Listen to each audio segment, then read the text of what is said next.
اللهم صل على سيدنا محمد يا رب صل وسلم دائما ابدا على حبيبي. نبی صلی اللہ علیہ وسلم کا جو انداز تعلیم تھا عرب کے بدوؤں کو اتنا اٹریکٹ کیا وہ کہ آپ نے ان کو نہ صرف یہ کہ ایجوکیشن دی بلکہ معلم بنا دیا صحابہ کرام کو. ایسے طریقے سے سکھائے, وہ کوئی فارمولے نہیں بتائے جیسے ہم کیلکولیشن کر کے ایک ایک چیز بتا رہے ہوتے ہیں نا, ایسا نہیں ہے. بہت مثالیں کتنی سادہ دی ہیں آپ صلی اللہ علیہ وسلم. قرآن کی مثالیں دیکھو, او کظلمات فی بحر اللجی یغشاہ موج من فوقہ موج من فوقہ سحاب. فرمایا جس کے پاس اسلام نہیں ہے وہ اندھیروں میں ہے. کیسی پیاری مثال دی. اس کی مثال اس شخص کی ہے جو سمندر کی تہ میں ہو, جس کے اوپر سمندر کا اندھیرا اور لہروں کا اندھیرا, لہر پہ لہر چڑھی ہوئی ہے, رات کا اندھیرا, ظلمات بعضها فوق بعض, اندھیروں پہ اندھیرے چڑھے ہوئے ہیں. حالانکہ اندھیرا اندھیرے پہ سوار نہیں ہو سکتا. اب کوئی فلسفی آگے بولے اندھیرا تو انرجی بھی نہیں ہے, لائٹ تو پھر بھی انرجی میں آتی ہے نا, اندھیرا تو کوئی چیز ہی نہیں ہے, تو وہ ایک کے اوپر چڑھے گا کیسے؟ ارے بھائی کوئی چیز ہو نا جو اس کے اوپر, یہ تو مثال ہی غلط ہے, اندھیرے اندھیروں پہ چڑھے ہوئے ہیں. لیکن جس کو سمجھانا تھا ان کی سمجھ میں آ گیا, کیونکہ جب کوئی چیز کسی کے اوپر ہوتی ہے پھر اوپر تو وہ بہت مضبوط ہو جاتی ہے. تو اللہ فرماتے ہیں ظلمات بعضها فوق بعض, اندھیرے ہیں جن کے جو ایک دوسرے کے اوپر چڑھے ہوئے ہیں. تہیں لگی ہوئی اندھیروں کی, اور وہ اندھیروں کی تہوں کا پوٹلا رکھ کے اس کے سر پہ رکھ دیا ہم نے, گھپ اندھیرے میں. اذا اخرج یدہ, جب وہ اپنا ہاتھ نکالتا ہے دیکھنے کے لیے, لم یکد یراہا, دیکھنا تو دور کی بات, قرآن کے الفاظ ہیں. لم یکد کا مطلب ہے کہ امپاسبل, ممکن ہی نہیں ہے کہ اس کو دیکھ لے. ہم ہوتے تو ہم مثال دیتے کہ جب اپنا ہاتھ نکالتا ہے دیکھنے کے لیے تو دیکھ نہیں سکتا. نہ قرآن نے کہا یہ سمجھا, اس سے سمجھ میں تھوڑی آئے گی بات. لم یکد یراہا, دیکھنا ممکن ہے ہی نہیں. ہاتھ کی مثال کیوں دی ہے؟ اس لیے کہ ہاتھ کو دور اور قریب کیا جا سکتا ہے. آپ کی دور کی نظر کمزور ہے, قریب کر لیں, قریب کی نظر کمزور ہے, دور کر لیں. تبھی دیکھو جو کتاب پڑھ رہے ہوتے ہیں کبھی یوں کر رہے ہوتے ہیں کبھی یوں لے کر آ رہے ہوتے ہیں, بھئی جہاں حرف سمجھ میں آنا شروع وہی روک دو اس کو, ہے نا ایسے. تو اللہ فرماتے ہیں ہاتھ سجائی نہیں دیتا. تو جس کے پاس اسلام نہیں ہے وہ اندھیروں میں بھٹک رہا ہے, اسے پتہ ہی نہیں کہ سیدھا راستہ کیا ہے اور غلط راستہ کیا ہے. یہ غیر مسلم ہے نا, ان بیچاروں کی ساری زندگی صحیح اور غلط کو ڈیفائن کرنے میں نکل جاتی ہے. یہی نہیں پتہ چلتا صحیح کیا ہے, اور بھائی غلط سے بچنا ہے, صحیح پہ چلنا ہے, یہی ہے نا سیدھا راستہ. تو میں کہتا ہوں میرا چیلنج ہے, کسی بھی ایسے شخص کو لاؤ جو اسلام کو نہیں مانتا, میرے سامنے بٹھاؤ یا مجھے اس کے سامنے بٹھاؤ, میں اس سے بولوں گا تو صحیح کی کو ڈیفائن کر کے بتا دے کہ صحیح کہتے کس کو ہیں. میں ایک ایک چیز کا پوچھوں گا کہ یہ صحیح ہے غلط ہے, یہ صحیح ہے غلط ہے, یہ صحیح ہے غلط. قتل کرنا صحیح ہے غلط ہے؟ دیکھو کسی کو پیسوں کے لیے قتل کرنا یہ تو بہت بڑا جرم ہے نا, عقل سے نہیں آپ فیصلہ کر سکتے کہ یہ غلط ہے. ابھی میں نے ایک ڈاکومنٹری دیکھ رہا تھا, اس میں شہد کے چھتے پہ ایک گورا چڑھا ہوا, وہ پہاڑ کے اوپر نا اتنا بڑا مکھیوں کا چھتا, وہ اس نے کیا کیا ہے, وہ اپنا لباس پہن کے وہ چھورے سے نا ساری مکھیوں کو گرایا, وہ مکھیاں اس پہ چپک رہی ہیں, دھوئیں سے مار رہا ہے مختلف, اور وہ سارا چھتا لے کے پتلی گلی سے نکل لیا. اس میں نیچے کمنٹس کہ یہ بہت ظلم ہے مکھیوں کے ساتھ. یہ مکھیوں کے ساتھ کیا ہے, کتنی محنت سے پہاڑوں پہ انہوں نے بنائے, اور وہ چھوڑنی نہیں ہے. وہ چھتے سے اتنا عشق ان کو, جیسے مالک مکان پرانے کرایہ دار کو گھر سے نکال دے, بلکہ مکھیوں کا تو یہ جذبہ ہوتا ہے جیسے کرایہ دار مالک مکان کو نکال رہا ہو. اصل تو مالک مکان مکھیاں تھی نا.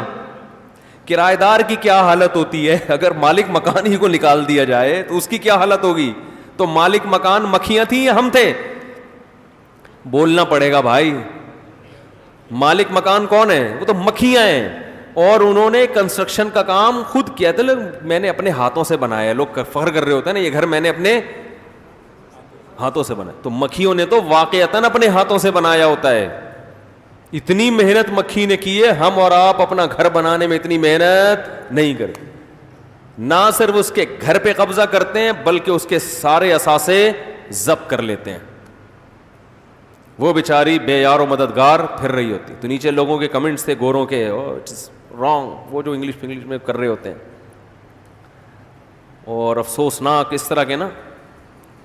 تو کسی گورے نے نیچے کمنٹ کیے ہوئے تھے کہ اس کا مفہوم بتا رہا ہوں کہ نہیں یہ افسوسناک اس لیے نہیں ہے, ایکچولی ہم بھی تو یہ مچھلیاں بھی تو ہم شکار کرتے ہیں نا کانٹے کے ذریعے, تو وہ بھی تو ہم کھاتے ہیں, تو جب اس پہ ترس نہیں آتا تو اس پہ کیوں آ رہا ہے.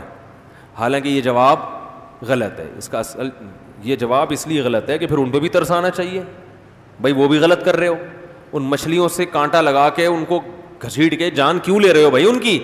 ویجیٹیرین جو ہے وہ یہی تو کہتا ہے, ارے جو سبزی کھاتے ہیں یار, ایک تو رمضان کے بعد پتہ نہیں کیا ہو گیا آپ لوگوں کو, بہت ہی ڈھیلے لگ رہے ہو.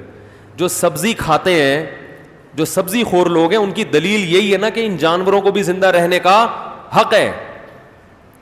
آپ کیسے ان کو کھاتے ہو؟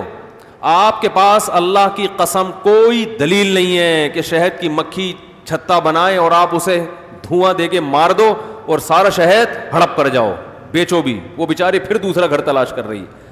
آپ کے پاس کوئی دلیل نہیں ہے اس عمل کے جائز ہونے کی کہ بھینس سے ساری زندگی دودھ نکالو, جب اس کی ہڈیاں چوس لی آپ نے اور وہ بیچاری بوڑھی ہو گئی, اب خدمت کے قابل نہیں رہی, تو اس کی سیوا کرنی چاہیے تھی, اس کو دعائیں لینی چاہیے تھی. اس بڑھاپے میں آپ نے فوراً کاٹ کے اس کے چبلی کباب بنا کے پبلک کو کھلانا شروع کر دی. ساری زندگی خدمت کا یہ صلہ دیا آپ.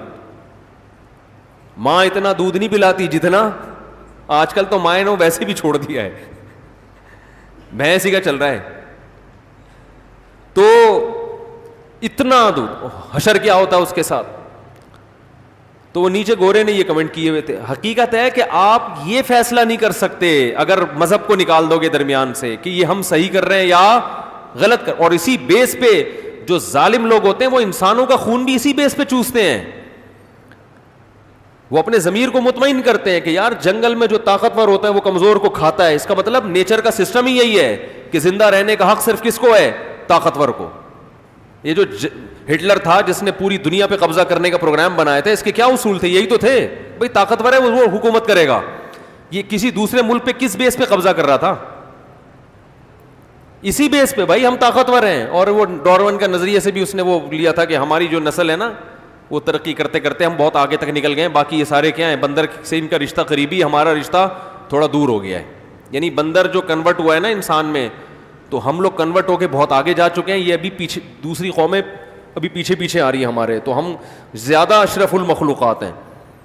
تو ہر ایک کے پاس دلائل ہیں, اور ہومو سیکس کے دلائل بھی ہیں ان کے پاس. اس کو بھی حلال کر دیا ان لوگوں نے, زنا کو بھی حلال کر دیا ان لوگوں نے. یہی چرس جو ہے اینٹی ڈپریشن کا نام دے دو اس کو, اور ٹیبلٹ بنا کے پبلک کو کھلانا شروع کر دو. یہ نہ صرف جائز بلکہ باعث ثواب بن جائے گی. سمجھ رہے ہیں نا؟ خودکشی ثواب کا چیز باعث ہے. آپ کو پتہ ہے بہت ساری قوموں میں خودکشی کرنا ثواب ہے. اس کو بہادر, یہ جو خودکشی اتنی ان قوموں میں آئی ہے ان کے مذہب سے آئی ہے کہ یار بہادر آدمی ہے, خود مر گیا. اور یہ تو وہ خودکشی ہے جس کو دنیا غلط کہتی ہے, اس لیے ہم بھی غلط کہہ رہے ہیں اس کو. لیکن ایک قتل وہ ہے جس کو صرف اسلام حرام کہتا ہے, دنیا حرام نہیں کہتی.